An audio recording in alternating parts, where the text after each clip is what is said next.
क्या मैं विधायक बन के आया हूं तो क्या मैं मुंह पर पट्टी बांध के रखने के लिए आया हूं? मैं चुप बैठने के लिए आया हूं? लेकिन मैं आप सब साथियों से पूछना चाहता हूं, सबसे पहले तो ये बताएं कि जितने भी लोग मुझे नजदीक हैं या मुझे जानते हैं या मेरे संघर्ष से परिचय रखते हैं, मैं आप सब लोगों से एक बात पूछना और कहना चाहता हूं। क्या ईमानदारी से बताइए, जो आज व्यवहार हुआ हमारे साथ, क्या वो लोकतंत्र के लिए सही है? क्या इस तरह के व्यवहार होने चाहिए? सत्ता के मद में चूर होकर कुछ ऐसे राजनेता जो अपने आप में ये समझ के बैठ गए हैं कि पूरे दुनिया के मालिक ही वो हैं, मैं समझता हूं इससे ज्यादा लोकतंत्र का बुरा दौर कोई दूसरा नहीं हो सकता। जहां आज तक आप लोकसभा में देखते होंगे कि सांसद को निलंबित कर दिया, हटा दिया, उठाकर ले गए, आज शायद 3 साल के समय में पहली बार ऐसा हुआ होगा कि आज इस तरह का हमारे साथ हुआ। लेकिन मैं एक चीज को पहले से कहता आया हूं, मैं आपके सामने बोल रहा हूं, और जितने लोगों तक मेरी बात जाए, अगर मेरी बात जायज है और आप सब लोगों के लिए है, हर जाति वर्ग के लोगों के लिए है, तो आपको सबको हमारे जैसे लोगों का सहयोग करना चाहिए। पहले नंबर की बात, मैं कोई बिजनेसमैन नहीं हूं, मैं कोई धन्ना सेठ नहीं हूं, मैं किसी उद्योगपति के घर में पैदा नहीं हुआ हूं। मैं अपनी मेहनत के बल पर, अपने साथियों के सहयोग से आज विधायक हूं, और मैं गलत फहमी में बिल्कुल नहीं हूं कि मैं ही सब कुछ हूं, मेरे बिना कुछ नहीं है। मैं पूरे के पूरे पूर्ण रूप से ये कहना चाहता हूं कि मेरे पास जो भी ताकत है वो मेरी महान जनता की, महान लोगों की मेरे पास ताकत है। आप ईमानदारी से बताइए, इतना बड़ा स्टेट, 25 करोड़ लोग, 403 विधायक, और बोलने का समय 3 सेशन होते हैं, 4 दिन, 3 दिन, 8 दिन, इन सारे दिनों में हम लोगों को बात रखनी है, और बात रखने के लिए हर कोई आतुर रहता है। आप ईमानदारी से बताइए दोस्तों, साथियों, बड़े बुजुर्गों, नौजवान साथियों जो मुझे सुन रहे हो, आप मैं सबसे पूछना और कहना चाहता हूं, मेरे भाइयों, क्या मैं विधायक बन के आया हूं तो क्या मैं मुंह पर पट्टी बांध के रखने के लिए आया हूं? मैं चुप बैठने के लिए आया हूं? मैं जनता की आवाज ना उठाऊं?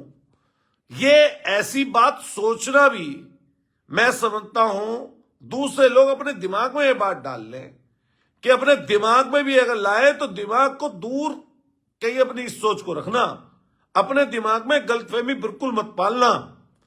अगर ईश्वर ना करे जान भी चली जाए अगर इस लड़ाई संघर्ष में जनता के लिए, आम लोगों के लिए, तो मैं हंसते हंसते न्यौछावर कर दूं।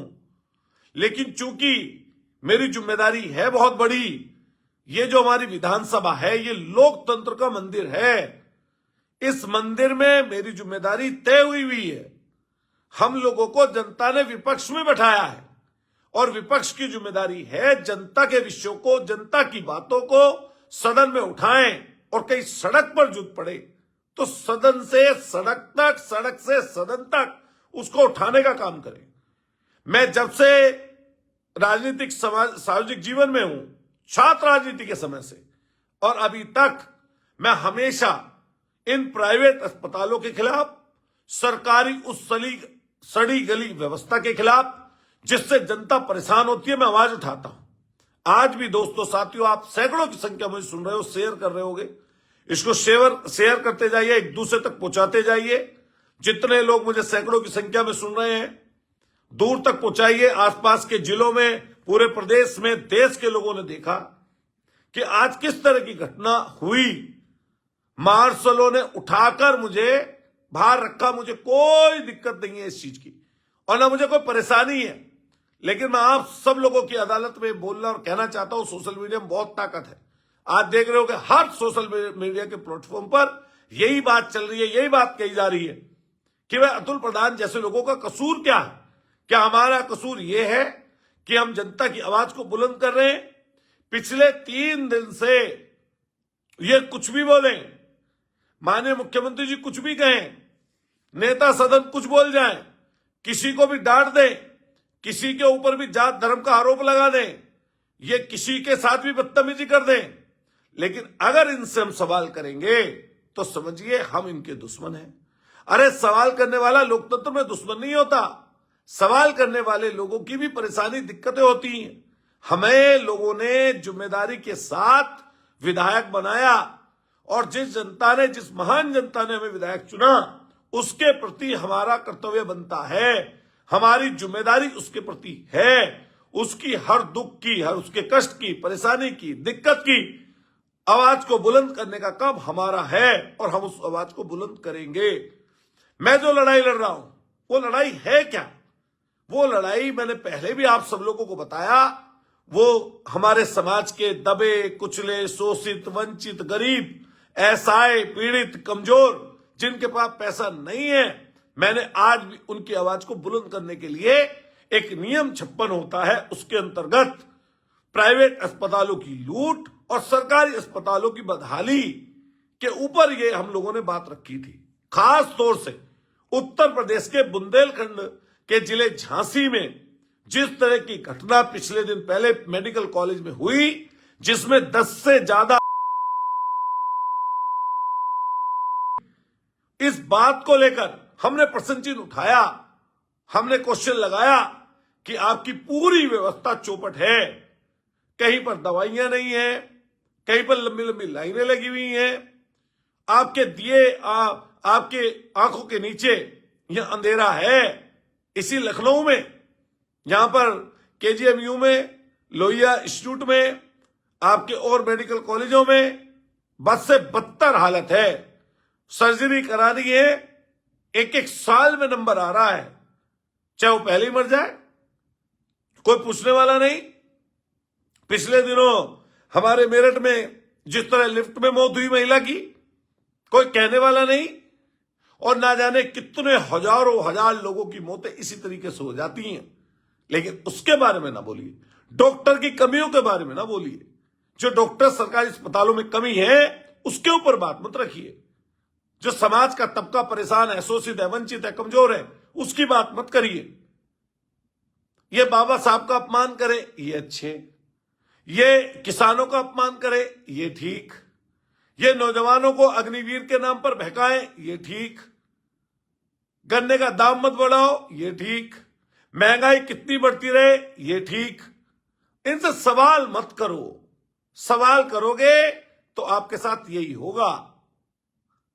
मैं फिर कहना चाहता हूं, हमारी लड़ाई किसी से व्यक्तिगत नहीं है, यह मुद्दे पर आधारित लड़ाई है और इस लड़ाई पर हम लोग निश्चित रूप से लड़ेंगे। यह जिम्मेदारी जनता ने हमारी तय की है। मैं समाजवादी पार्टी का विधायक हूं, समाजवादी सोच का व्यक्ति हूं, और मैं फिर बता दूं, मैं जात और धर्म के नाम पर किसी के बंटवारे की बात नहीं करता। गलत मतलब गलत, सही मतलब सही। वो चाहे किसी जात का हो, किसी वर्ग का हो, किसी धर्म का हो, किसी पंथ का हो, किसी क्षेत्र का हो, मुझे इससे कोई दिक्कत नहीं है।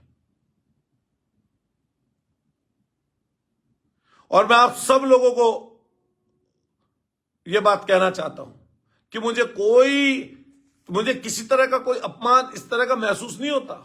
मैंने देश की आजादी के पहले के लोगों के किस्से सुने हैं, ना जाने कितने अपमान उन्होंने सहे, ना जाने कितने झूठे सच्चे आरोप सहे।